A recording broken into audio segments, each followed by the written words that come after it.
because he wore purple all the time, could we legally call him the Grapist? That's why everyone going with the Mephisto theories. I was like, Constantly, that's just the entirety of his miniseries looking for his shoes.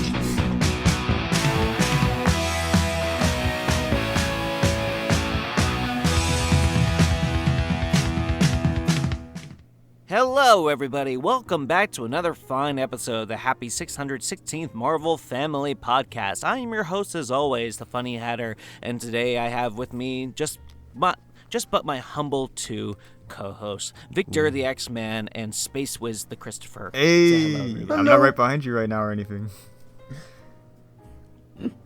Yeah, you did your taxes, right? There's no reason he should be behind you. Exactly. I am to the side of you, and I now have a beard. This is not confusing or weird. Oh, no, not the beard! The beard arc. It's already here. Beard arc. I was gone for so long that, now I've grown a beard, and suddenly you just have to deal with that. Yeah, this season will be his beard arc to where, he gains superpowers, but it's going to also, the beard itself is going to be a metaphor for, his strength. And, the strength was never in the beard. It was always on the inside. Ooh, you guys just didn't get it. Are you Victor, god of beards?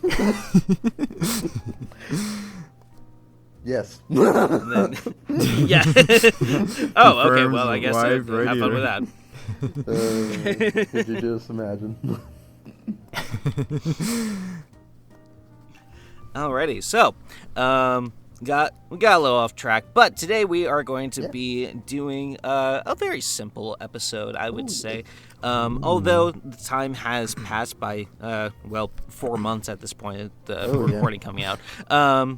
We'd like to go over a little bit of history of last year in the year 2024. What kind of comics, what kind of media? I know I said favorite comics originally when I planned down with this, but I think just to be fair, if you can't really find anything that you really enjoyed reading, anything 2024 related. Favorite comic book, favorite movie, favorite video game, favorite fan fiction. Oh, yeah, I got some. Oh, yeah, I have a very interesting one. Oh. I mean, it I know a certain someone. Yeah. Yeah, I know a certain someone whose name rhymes with May has definitely been looking into a lot of Squirrel Girl stuff recently. Oh, yeah. Who is this guy? I gotta meet this guy, yeah. I must meet this man. Probably a lot of unbeatable stuff. For sure, every time. Yeah, unbeatable. Very poor choice of words. Anyway, wait. Oh, God. Could you imagine if that was what caused Squirrel Girl to change the subtitle / nickname? It's just I'm the unbeatable Squirrel Girl. Actually, Squirrel Girl. Whisper, whisper, whisper. Oh God. Let's change his nickname tomorrow. I mean. Did you want to hear about her rates? No, I'm good. Thank you. Thank you. I'm good. Her rates of unbeaten. Yeah. Anyway, so today we're going to get started off with something very simple. Like I said, just very simple comic book movie, anything 2024 related. That you would like to share. I will go first only because I'm very egotistical and mainly providing, not mainly, just kind of. I'd say this because they know I'm lying if I do. But displaying an example of kind of what we're going for today. So today we will start off, and I'm wondering if you read this, Victor, because I remember we talked about this a little bit. Absolute Batman. All right. Oh yeah. Clearly, I'm the Batman. greatest fan of the completely. Grab your battering shotguns. Yep. Clearly, the best Bat gadget. Yeah. Wow, I didn't realize how useful this thing was. I should be using more guns more often here. It's perfect for not killing people. Yeah. It would be like that cartoon. I forgot the creator's name, but it's making fun of Arkham Knight and like how many Oh, weapons like the Batmobile yeah. has. It's like. It's a tactical nuke. After he's got like all these guns, like Master Wayne, that seems very irresponsible. You have guns on this side. It's like, no, they're not guns. I never use guns. All these do is shoot people down, but in a way that knocks them out. But I never use guns. Okay, also. Yeah, carry on. All right, that sounds good. Like at least Arkham Knight explained through an entire VR game that Batman's mental state was not doing so good beforehand in terms of making the tank. But what's I this would've guy's never excuse? Ever since he started using guns, I've been getting a funny feeling. But anyway, what I will be showing an example of is August 14th, 2024 was the release of the Red Band series of Werewolf by Night. Ooh, this- yeah, we did discuss yeah, this I'm one having a lot of fun. briefly. So backstage, I mentioned, and Christopher made fun of me for this, so everybody point and laugh at me. But I have yet to finish this series. I'm very excited to see like what comes for it. I want to say about like I'm halfway into it because there's some kind of delay like with the issues coming out. Oh, for sure. And so I'm like, I'll just go pick them up later. And like months later, I'm like, oh, fuck.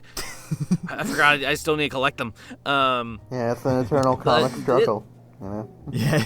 Yep, the eternal comic struggle. Yeah, we all have it. Happens to the best of us.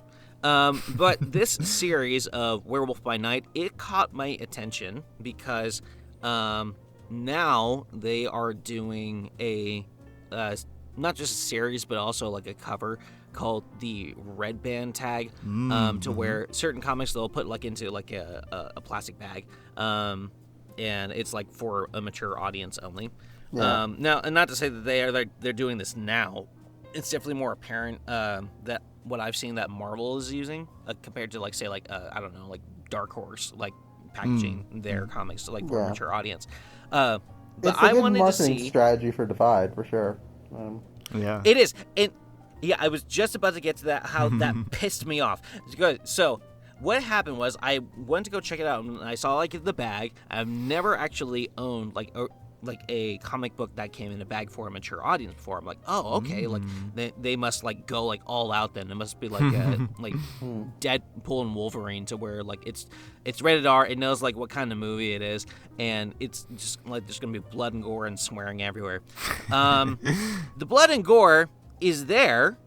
It's there, but it's pretty much on the same level of any other comic book I've read before, like say like Marvel Zombies or Spider-Man Darkhold, to where there's just like guts and blood just everywhere. I mean, And yeah. I'm thinking like, Well, I mean like the most gory thing I can think of, like so far from what I've seen.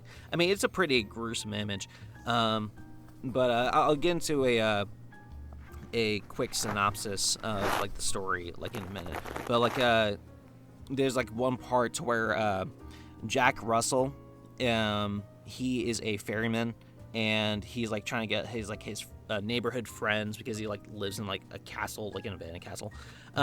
He tries to get them like across like the river like before like the moon comes up, right?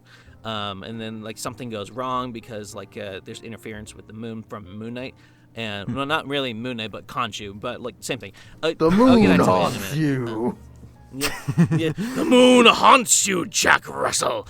So he blacks out, he wakes up, and then like his friends are both like just ripped to pieces, and like they don't really hold back. The only thing that they don't show, I guess, is just genitalia. It's not like a Neil Gaiman comic book to where it's like you see everything down here.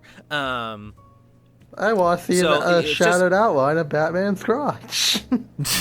Yeah, line it up. I need to see it now. I need it on the screen right now. No, DC So- doesn't want you to know.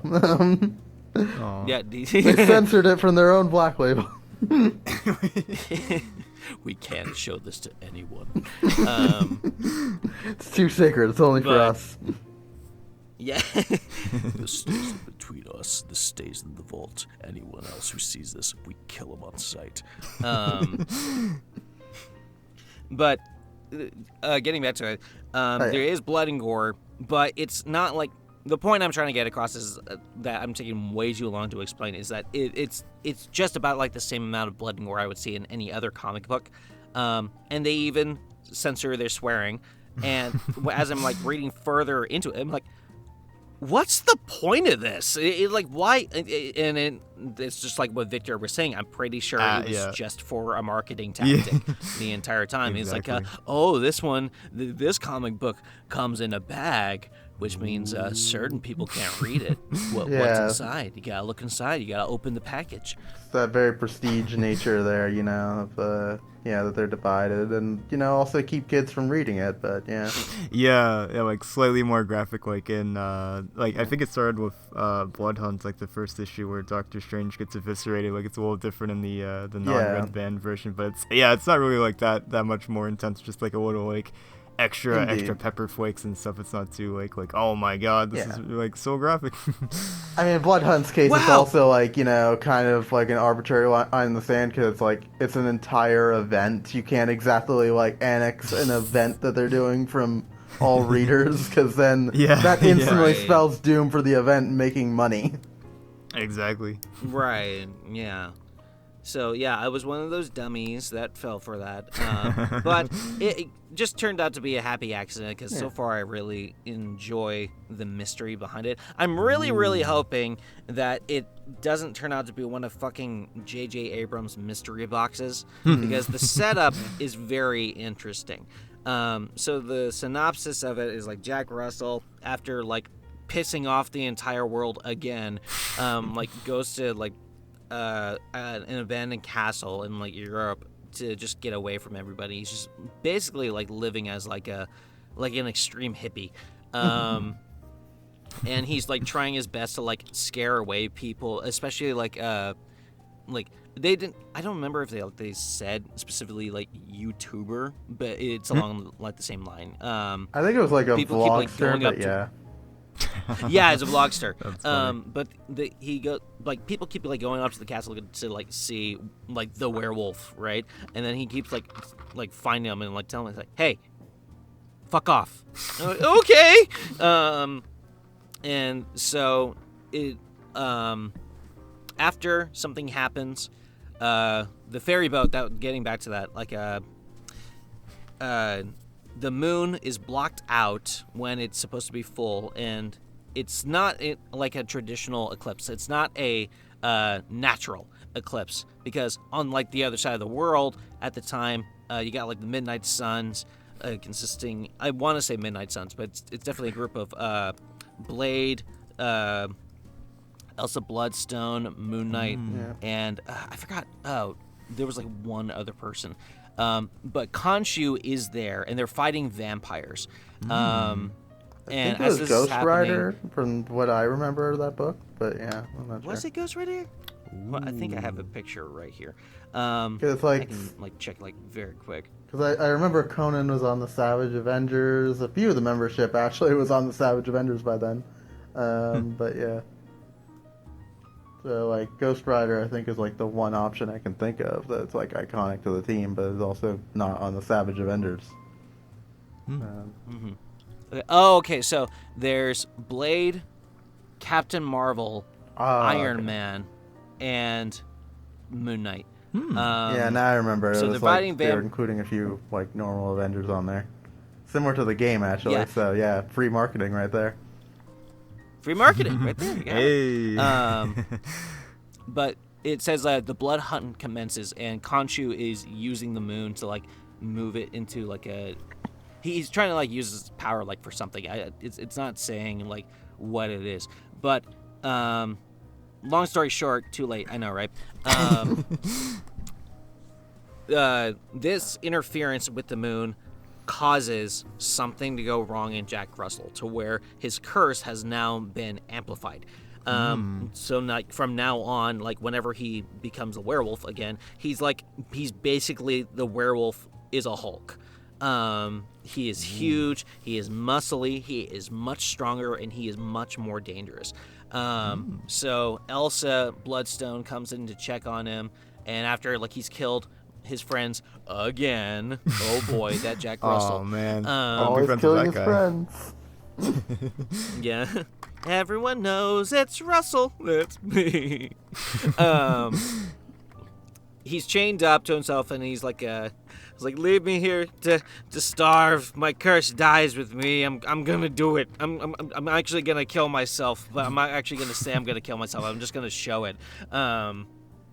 But as Elsa gets close to him, her bloodstone messes with Jack's body, and that's when he becomes the werewolf involuntarily. I mean, that's a bit redundant to say. It's involuntary transformation anyway. But that's when it shows that he's become much bigger, and he's become much more ferocious and stronger as he rips his chains off to attack Elsa. So that's when... Yeah. That's when she knocks him out and kind of just waits for him to calm down. And they go over to Moon Knight, and specifically Khonshu, but they go to the same place that they're both at, and they tell him hey, something happened this night, and I think you were involved. So what's going on? Can you do something about it? And Khonshu's well, I don't know. I mean, I messed with the moon. I didn't think it had repercussions. Who would have thought? Yeah, who would have thought, right?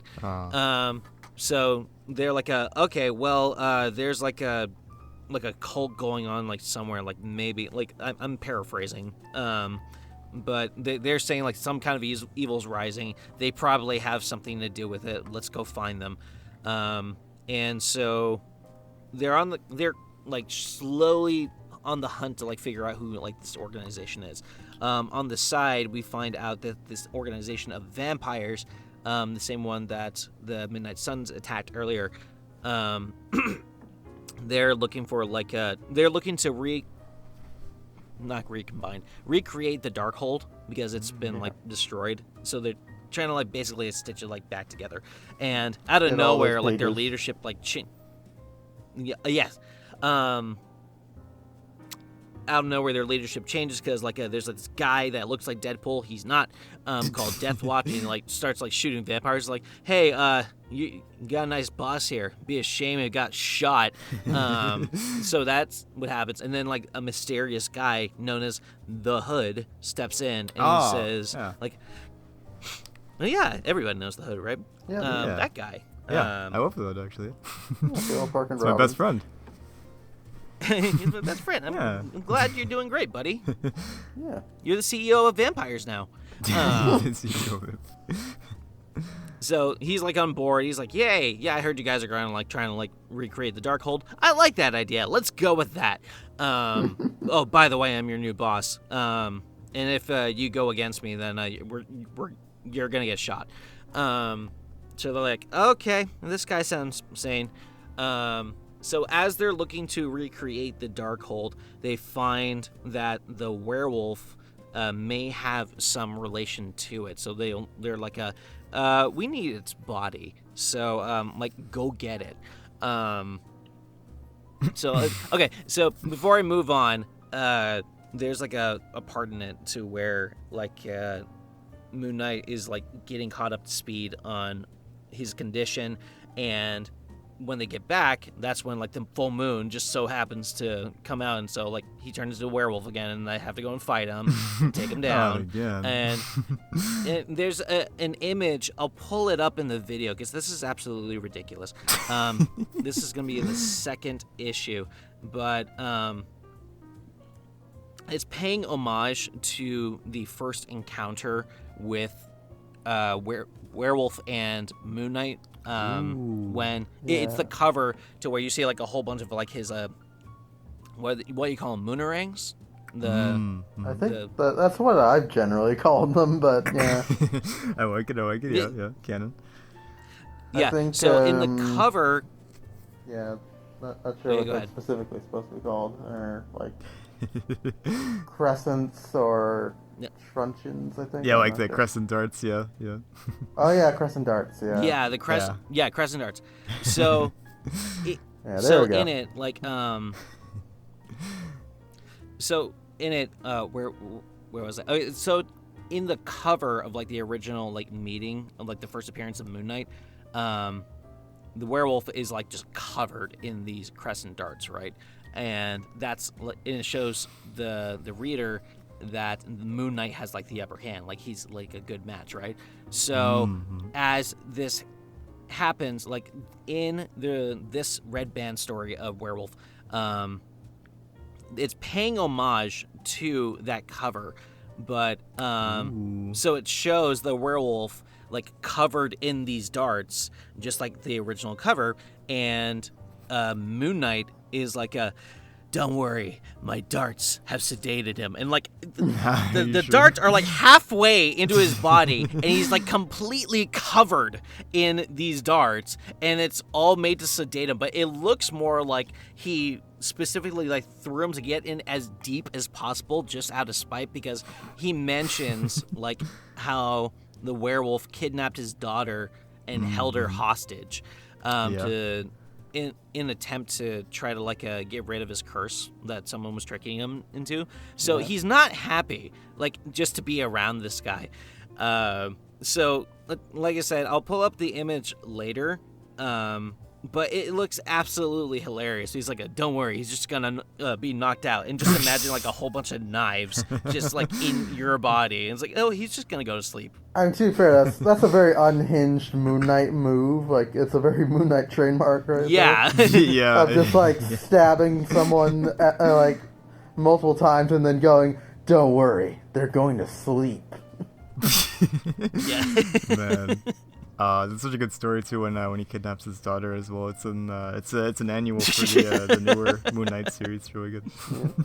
But, Yeah, I so love it's it very, when very Moon his Knight-y. daughter got kidnapped. Yeah, right, yeah. It's so good. I wish he got kidnapped more Finally. often.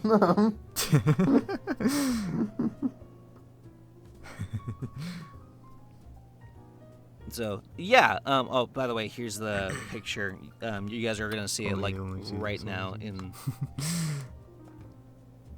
time. Oh, why is it not popping up? No. I don't Yeah, I'm know. gonna have to Oh no. see it. It It's looks kind of a great. weird thing with my current setup without my laptop, where I have to like sort of like move my head towards the phone and then look at it. Like, Oh no. actually, I can just Ah, angle my whatever. head Okay, like this, like I'm flirting with my desktop machine. How you doing? I'm checking out Right whatever now. Hatter's posting. Yeah, it's just a picture of an invisible woman at the moment. Yep. Yeah. Okay, that's okay. I'll find a picture of it later. You'll see it in the video anyway. So yeah. I explained it for way too long, but it is just werewolf werewolf and friends Werewolf team and up friends. against cult of vampires to prevent the Darkhold being made. But so far, it's pretty fun. It's a very wacky sort of horror story. I don't want to say horror because, like, although there are like elements of like comic book horror, it kind of just feels like along just like every other like superhero theme, as in like action. It seems more of like an action story because he not only like just like ends up like fighting like a whole bunch of vampires, but like they end up like going to Antarctica where it's like now a paradise for like dinosaurs. And I forgot his name at the top of my tongue, but like he's basically like Tarzan, who's like what is his name? I think it was it's Kazar. Yeah. Kazar. Yeah. Okay, so Kazar. This is my first introduction into to Kazar, but like he just to get away from like everybody to make sure like the werewolf isn't like attacking anybody, they go to Antarctica, which is now, like I said, a paradise for dinosaurs. Don't ask me how, it just happened. And the werewolf just starts like fucking having at it at dinosaurs and just like ripping them apart. And then like Kazar is like, hey, what the fuck? That's not cool. You're Hey, like man. killing, like you're killing dinosaurs, man. That's Not not my cool. buddy. Yeah, that's what. And there is literally like a little feline. I want to say like a saber-toothed tiger. It's along like the lines of that gets attacked by the werewolf, and like he takes that personally. It's like you fucking like. Well, yeah, fucking he goes lynched around him, with a man. saber-toothed tiger in his book, so yeah, that's like, a classic part of his supporting cast. Yeah. And So Buddy. he took it personally and decided to just like throw him in jail, like just for like a little bit until like they can figure out like what to do with him. And he's like and he like throws like him and like another like prisoner like a slab of meat. Is like, here, it's Triceratops. You're lucky to have this. I don't know why I remember that like so like well, but it's like this is like considered a delicacy. Eat it. But out of nowhere, like there's like this huge like kaiju dinosaur that pops up. It's like that thing is like a myth that shouldn't exist, and it's like killing our dinosaurs. No. So werewolf helps out, dinosaurs. turns into werewolf Hulk, and helps take it down. And then Kazar's like, okay, you know what? I'm fed up with you guys. Get on out of here. You paid your debt. You did your time. Just go away and never come back to Antarctica, paradise of dinosaurs, ever again. And so now where I'm at, I think that's around like where I kind of stopped. I remember I was gonna like get like really excited like for the next one because it shows like a picture of the werewolf like jumping at Bruce Banner in mid transformation of the Hulk. So I want to see where that goes. It's a pretty gnarly looking cover. But what's weird is like the marketing for this seems off, because after like his first transformation as the werewolf, so we like see like the normal body that he's like usually in when he's like as werewolf. For the majority of the story so far, he's the Hulk werewolf, right? So where he's like huge and big and everything. But the covers don't show that form of the werewolf. It just like looks like his normal like his regular form like as the werewolf, to where he's just kind of like a little bit more tone in the muscles, not like jacked or anything, not Hulk level. So Jack I'm wondering Russell. why they're hiding that on Jack Russell. Yep, it's Jack Russell. So I'm wondering why they're not showing that like on the covers of their comic books. Like they show like bits and pieces. I'm guessing the default werewolf look is just too iconic at this point, That's true. Yeah, but like there's like a lot of like werewolves that look very similar, and like why not try to like make it stick out? Well, it's just, people, again, are too used to, like, what Jack looks like, It's kind of just, like, even if it is, like, a very general werewolf look, it's like he's made it his own for, like, decades now, so, yeah. I mean, basically, like the main thing that sticks out to where you can tell it's Werewolf by Night is just that he wears green pants. I mean, Yeah, exactly. It's like, like the that's Hulk's about purple it. pants, Yeah. yeah. Yeah. Nobody gets to wear purple pants, and nobody gets to wear green pants just for those reasons alone. Exactly, they're outlawed, Hatter. Remove your pants right now. Yeah. Wait a minute. Sir, is your pants green? Yeah. I'm sorry, you're gonna have to remove them right now. Yeah, get out. No one's looking. Don't ask me questions. Just take off your pants. Take off your pants right now.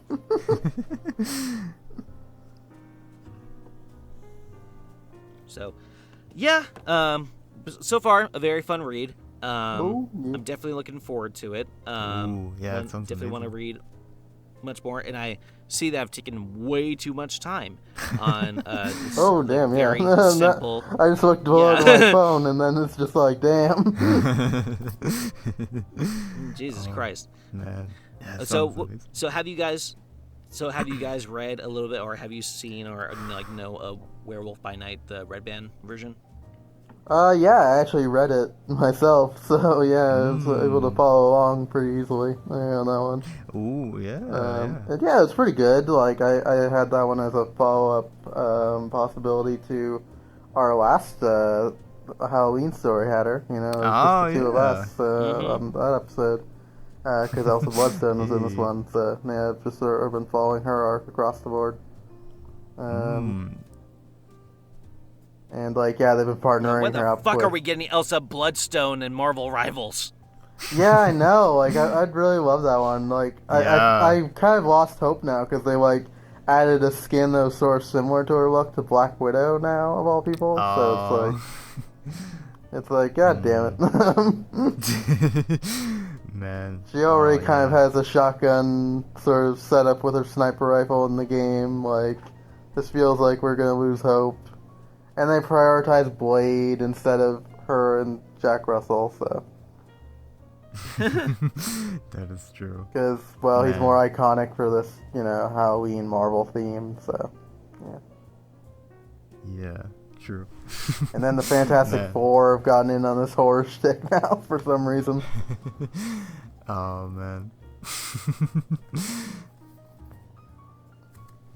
Yeah, but it's I never actually read it. I remember seeing it and stuff like that, and seeing the whole big red band thing as well. But it sounds really awesome. I'll have to look into it. Yeah, I like this sort of this mystery angle to it and stuff like that, and seeing Mr. Russell go through all these horrible things is always fun.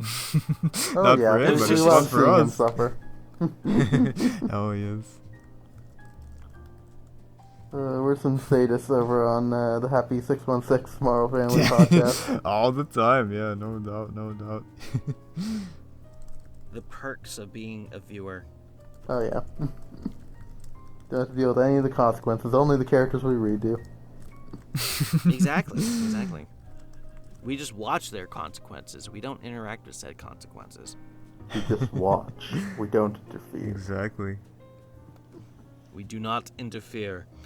But anyway, I think I've taken a little too much time already on this subject. I think I've given up a good example of what we're looking for on today's episode. So one of you fine gentlemen, go ahead and display what you wish to share with the class. And I hope you brought enough for everybody.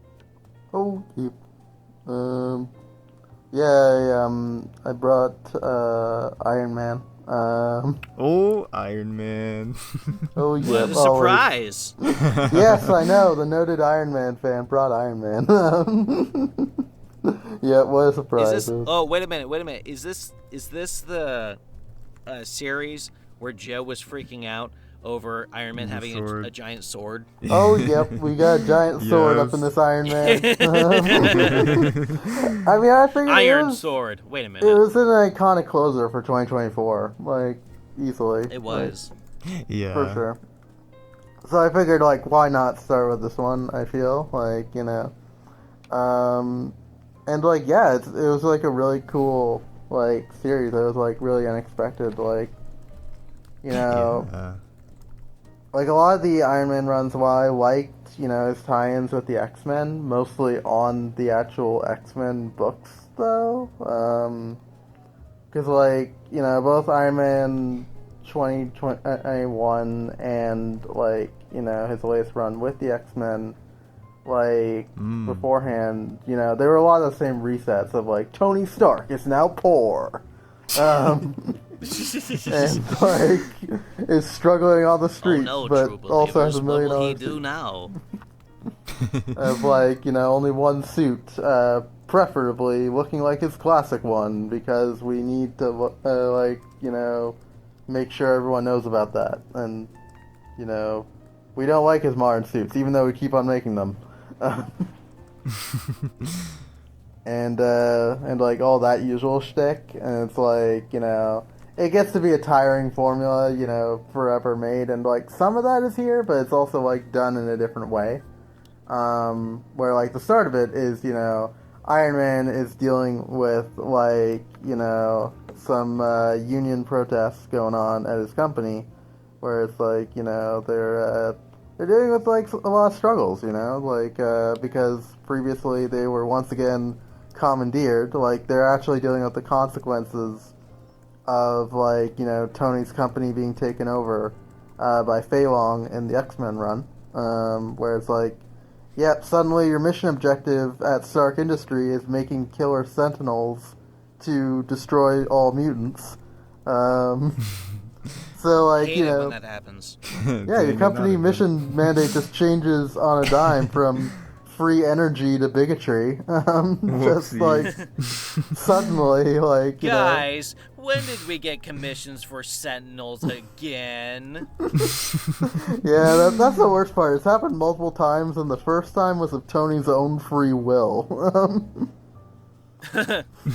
So he arrives on the scene, Tony Stark himself as Iron Man, in like one of his classic suits. Because that's the brilliant part. It's kind of like they go through like some of the old models from the past few years. In this case, being the I believe he's back in the Model Prime armor.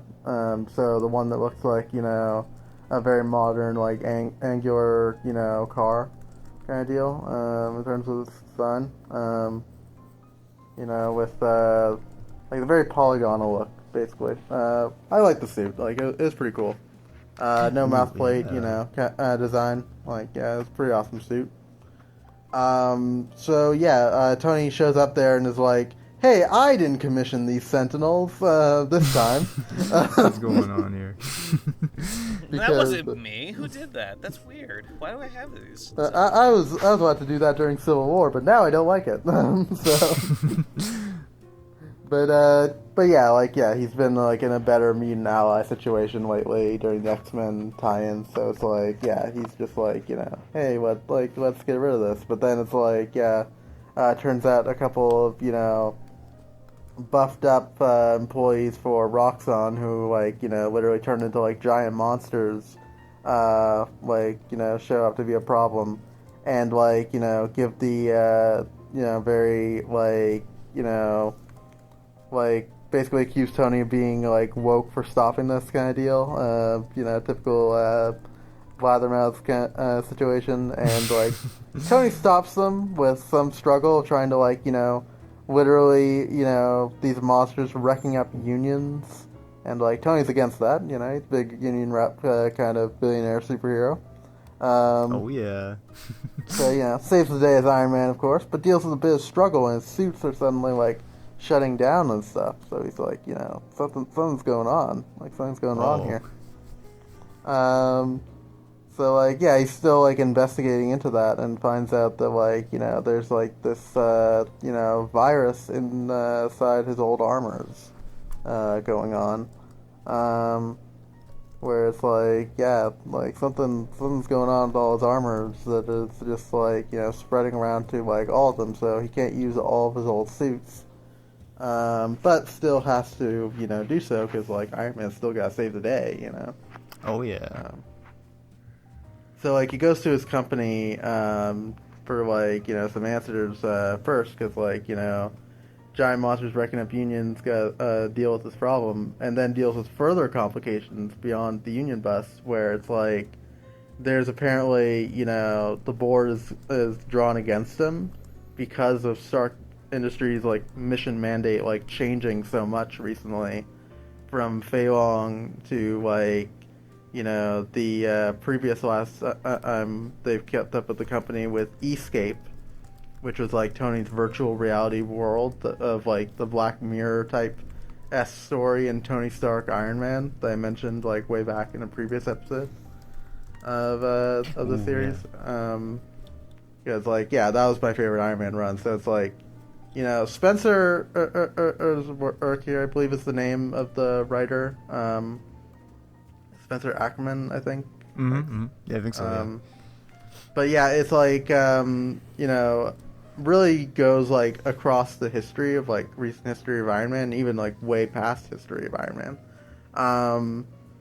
And like yeah, makes all these like, you know, callbacks that are just like really cool like stuff. It's not like, you know, things are getting ignored. Where I feel like, you know, the recent runs in between Tony Stark Iron Man and this, like, did choose to ignore a lot of stuff of just like, oh, Escape, yeah, we don't address it. Tony just, you know, went back to his old suits just because he's poor.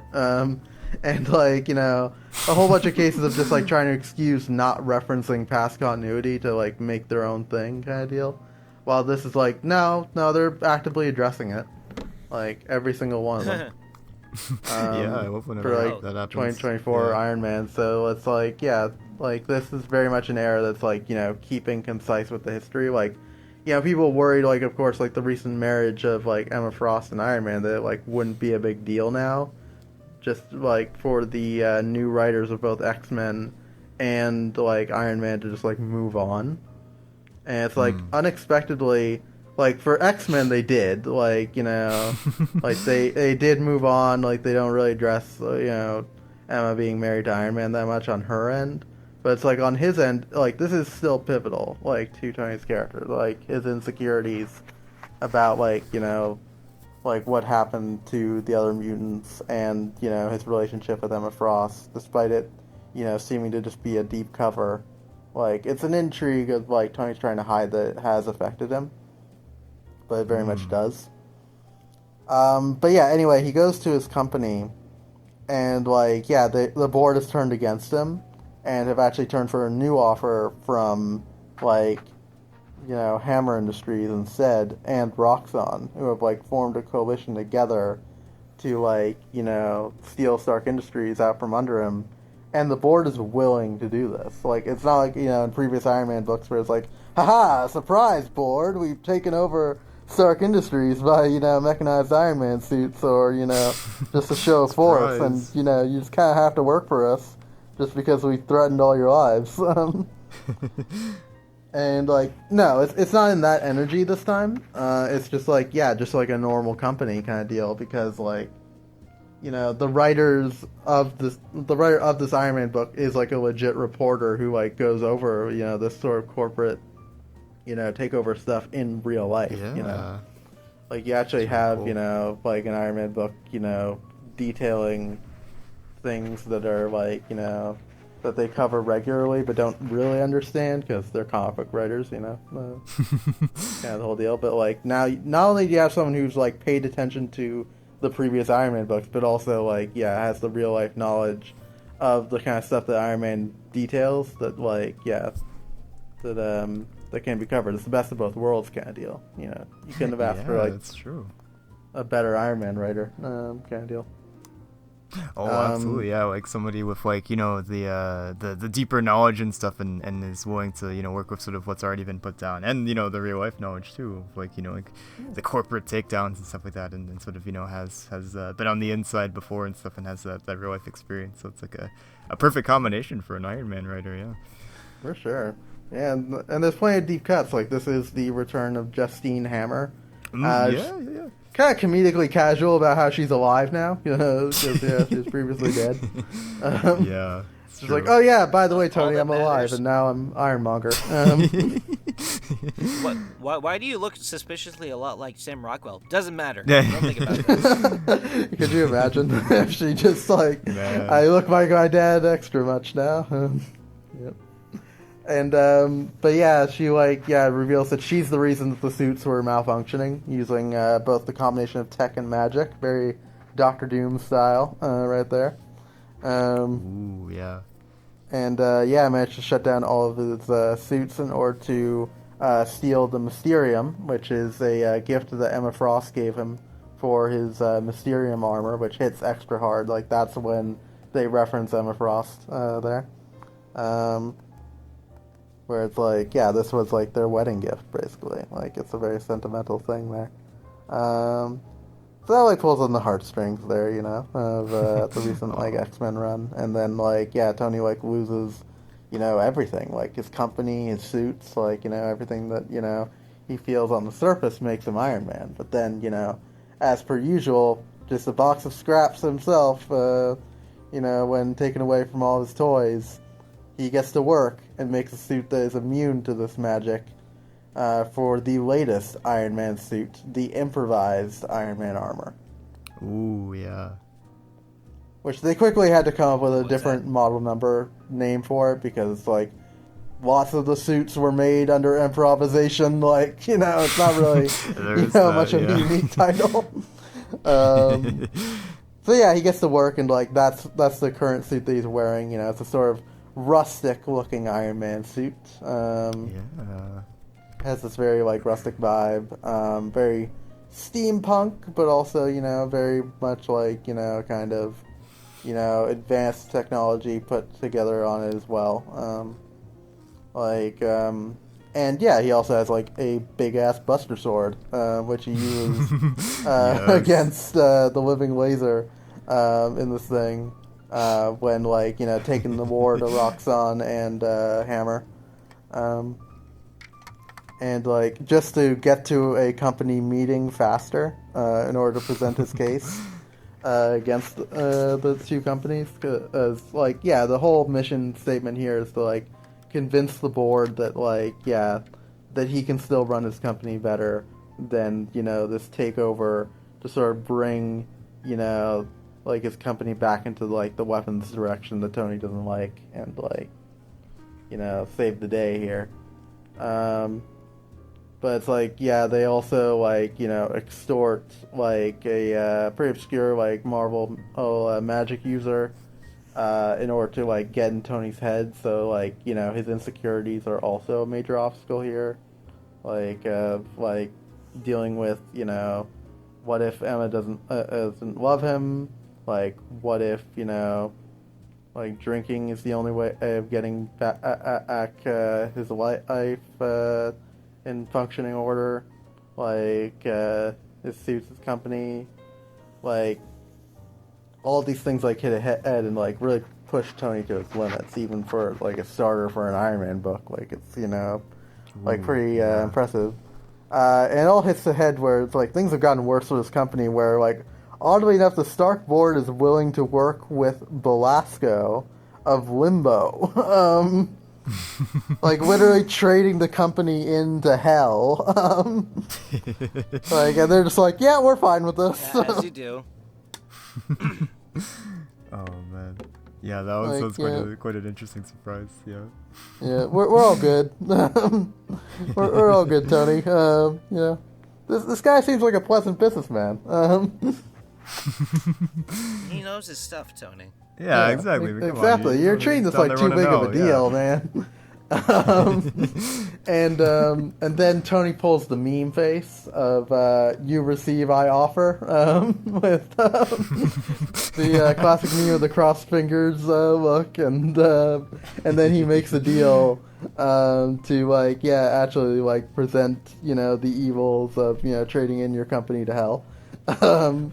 And it actually shows the business acumen of Tony Stark, which we have not seen for quite some time, That's true, yeah. Even in terms of the best run I did see of Tony Stark Iron Man, it's more of that was the closest that we've gotten in recent years, but it was also more of the case of this sort of friendly, Silicon Valley, sort of friendly Google environment of just hey, bring on your friends to make a whole bunch of tech in a friendly sort of space together of the supporting cast. It's not you're actually dealing with conflict and business interests and stuff.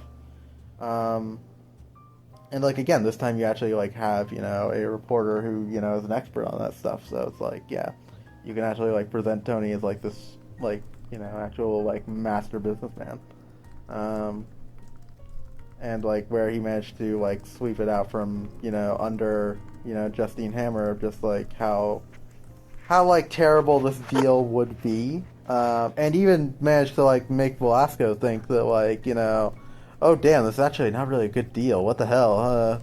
Damn, thanks, Tony. And yeah, in terms of what negatives of bringing your company to limbo would bring. And so, yeah, Tony kind of just, wins his company back, manages to prevent the virus on the suits, and, but it's sort of a devil's bargain scenario, because, Justine Hammer is oh, I'm giving you the Ironmonger, or, mystical suit that, disabled all your other suits, Tony, but now, you're the one with the, evil, suit. You're the domineering Ironmonger here. And like, yeah, using that title as sort of like negative connotation to like, the power that Tony's once again gained of like not only having his company but also like this massive, mech suit, like that is now imbued into his own. So it's like, yeah, like it's that hidden dread for like what comes next. Yeah. So like, yeah, it's kind of an interesting start. So like, you tell a full arc but still give indications for later for Tony. And like, yeah, plenty of intrigue there. Good supporting cast. Even bringing up some deep cuts like Melinda May from Agents of Shield. That's right. Yeah. Yeah. Like that was pretty good, and I like that.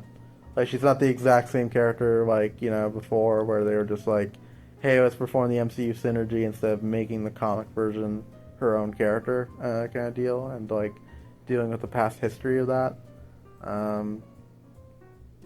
So it's like, yeah, again, all these are like very deep cuts. Like, it could have all been done on the surface level. It certainly has the characters to do so. Like Hatter said, making Justine Hammer just Sam Rockwell, but like they gave her own like sort of arc here. But it's like, yeah, they all like have this energy and deep history that just like carries the book very well to start with for 2024, and I look forward to where it goes next year.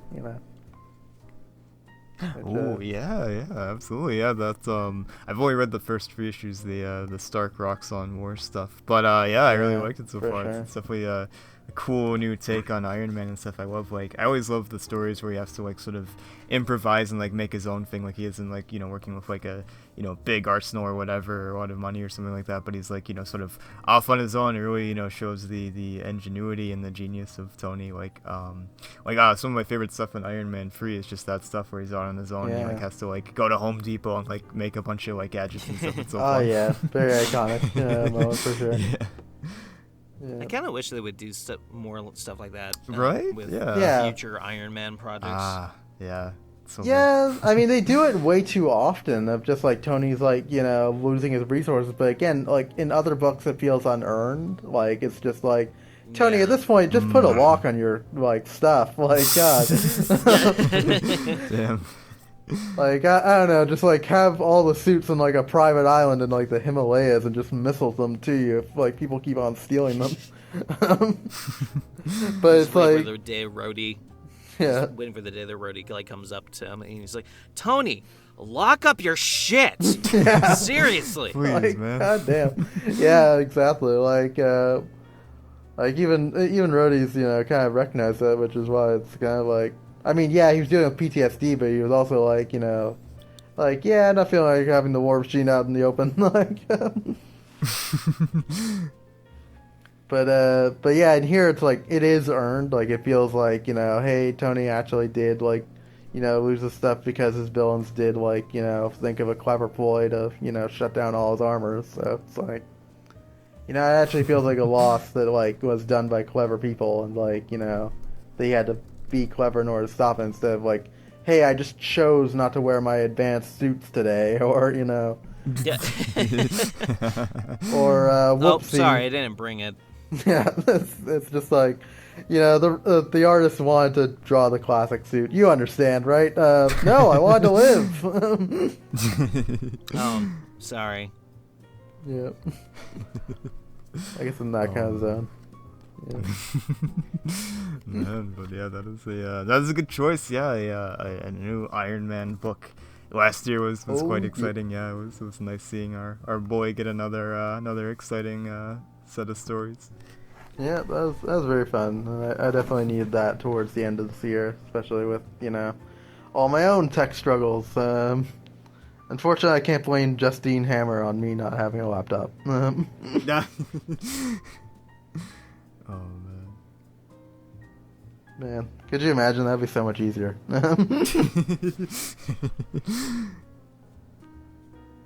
Hey, Hatter, I can't come onto the podcast because Justine Hammer shut down all my technology. Yeah, that's understandable. It happens. It's one of those things. You know how she is. Yep.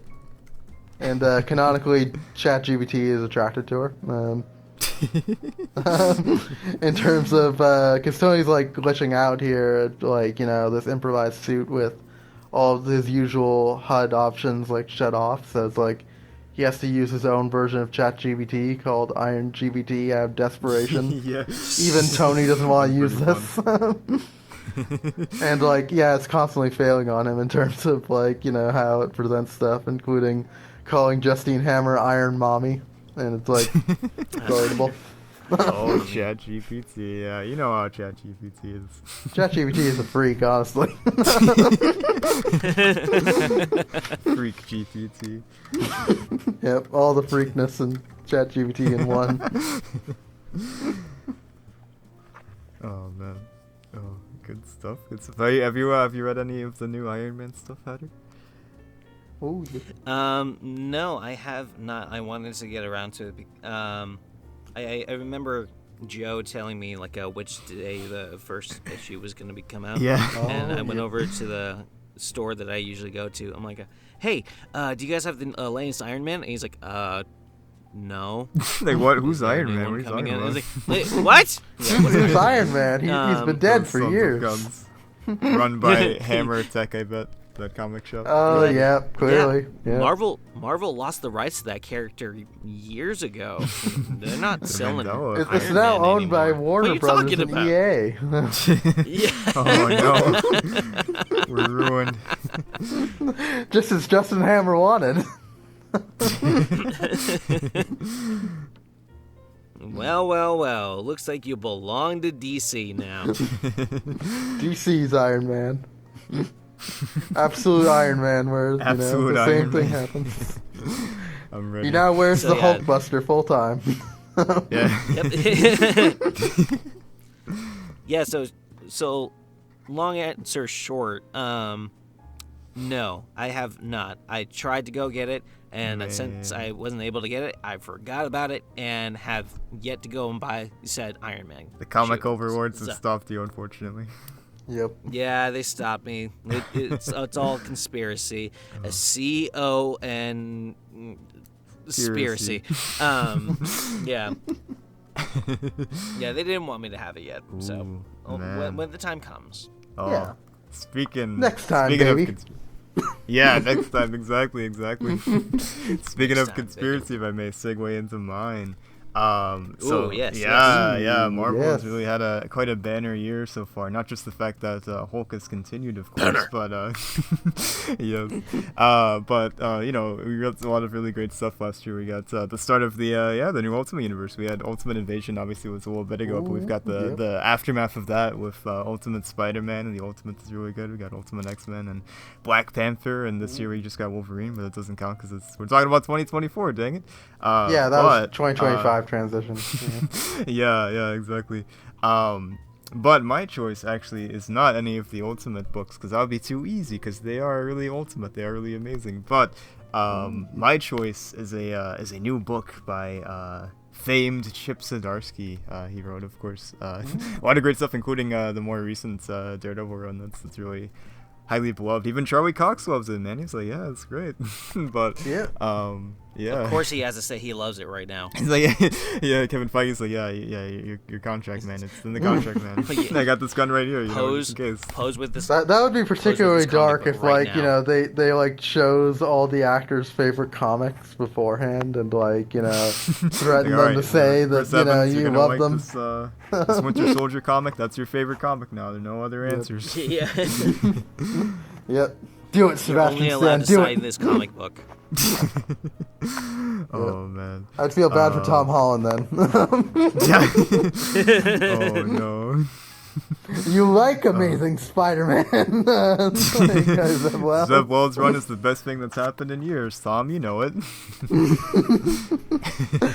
please, I can't even keep the spoilers straight. Oh, man. Don't ask me to yeah. do this. Poor Tom. But yeah, no. Chip Zdarsky's latest Marvel masterpiece, with another amazing artist, Daniel Acuna. Avengers Twilight. It's sort of billed as like this, like Oh, yeah. Captain Oh, America. no, is this a crossover? Oh no, yeah, yeah. It's like this sort of build. It's like this alternate universe type thing. It's like its own story and everything. It doesn't really connect to anything else.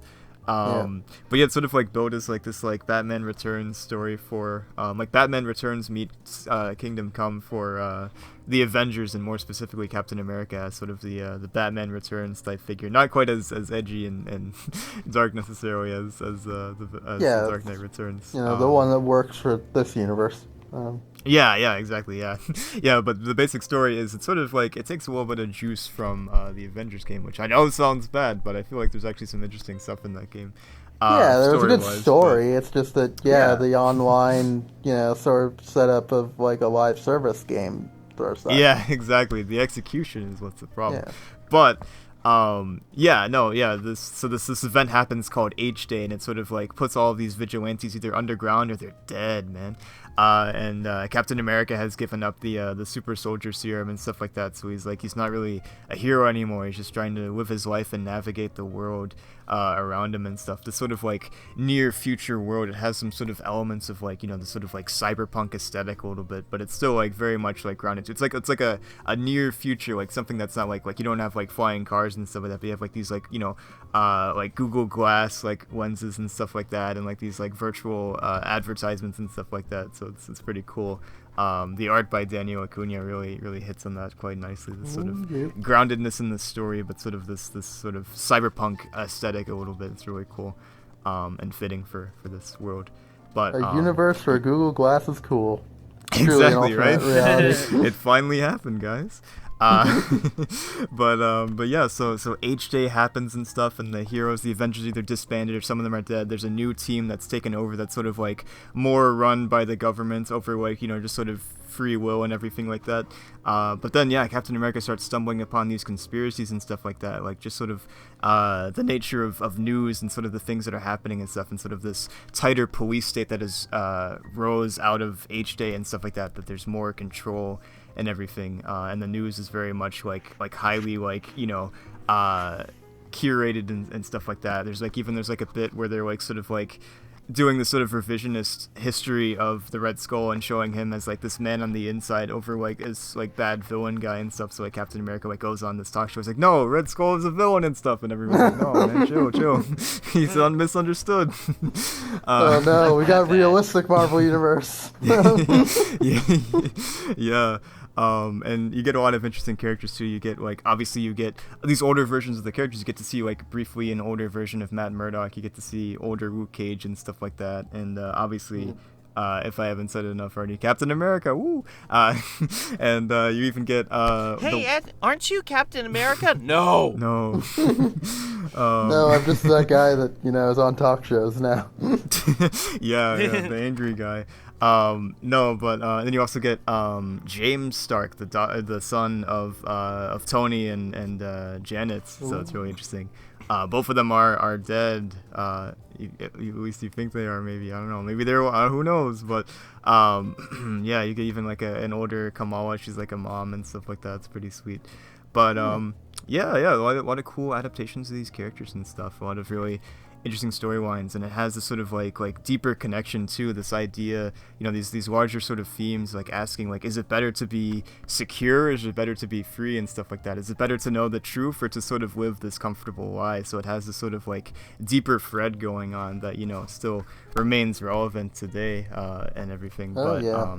Yeah, it's like there's so many freaking twists and turns. I don't want to spoil any of them, but like pretty much like each issue there's like some sort of like twist, and it doesn't feel like it's like out of left field, but it like works really well and adds so much to the story. Like I was waiting for it to get bad, but it doesn't. It's all really like consistent. Like it's definitely one of the best books that I've read in recent years. It's really amazing. Avengers Twilight. I don't want to say too much because once again there's a lot of really good stuff in it. It's good to discover it for yourself, but very flavorful. The writing feels very true to the characters and stuff. It has a lot to say, and the story and the mysteries of it and the larger sort of connections it has really make it just such a memorable book. So I feel like this is like Yeah, one of the greats, honestly. Yeah, it's really quite impressive, and I feel like it's gonna stand the test of time and stuff. And it's really easy to read too. It's 6 issues and you're done. There's no like, prequel. There's no like follow-ups. There's not like a million different like, oh, here's the whole comic that takes place during Avengers Twilight. No, it's just Avengers Twilight, and you're freaking done, man. That's all you got. Hulk has had Go way home. too many dystopian futures recently, so I think it's probably for the best. It's like, please, just settle down with Hulk already. Just give him a break. Yeah, just allow it to like exist, like in modern times or Yeah, whatever. please. Just let him be happy. Just give him a hug, somebody, anybody. Yeah. Yeah, just someone let him have a good time. Yeah. Or not be a supervillain, because that's also apparently, this big thing. Right. Yeah, but it's really quite an interesting time, and there's a lot of great twists, and the art is really nice too. Like it's Ooh, just for sort of sure. like just very flavorful and very like it sort of has like this darker like tone to it and stuff like that as far as the art, but it's so nice. And Alex Ross didn't do the art for the book, but he did the art for the cover, so the covers also look really amazing as well. So Yeah, there you good go. combination between the cover and the art, which actually Oh, yeah. has similar styles, but still different and distinct enough. Yeah. Yeah, oh exactly. Yeah. This feels like yeah, it really does feel like Marvel's answer to like the Dark Knight Returns and stuff, and like a little bit of Kingdom Come. It's definitely like not quite. Yeah, I not feel quite it's to the more same Kingdom degree, Come vibes than what Frank Miller was Yeah. or has become. Yeah, exactly. Yeah. So it really is worth a read. I definitely recommend it. It's great. It's a sure. fun time, and it's all out right now. Yeah, it all came out last year, so the trade is out. I got the trade. I got it right here in my dang hand, man. So you can come by my house. I'll let you borrow it, and you can Oh, read it and thank tell me you. what you think. I only read the first issue, so definitely yeah. would enjoy that. Yeah, see, my comic shop, they had the first 2 issues, but then they didn't have the 3rd issue, so it's like, oh, well, uh-oh. They had the Your 4th comic issue, they didn't shop have the is owned 3rd by one. Justin Hammer too. Right? Yeah, they're all just Hammer fronts, I think, these comic shops, but so I just waited for the trade, and I'm glad I did, because I got to read it all at once and stuff, and it was very satisfying just reading it all together and stuff, and really good stuff. I feel like it flew under the radar just a little bit. Like people talked about Ultimate stuff last year, which obviously, I mean, who wouldn't want to talk about that stuff? It's great, but Avengers Twilight is not one to sleep on. It's great. Oh yeah. There's some good ones in between the Ultimate Universe. Yeah, that I feel should be given a chance too. Yeah. Oh yeah. Like that's not the only alternate universe out there. Yeah. Oh, exactly. Yeah. This is like in the world of another universe. There's another universe that is also worth checking out too. This is why we need the Watcher back. Apparently people get easily distracted by only one universe at a time. So.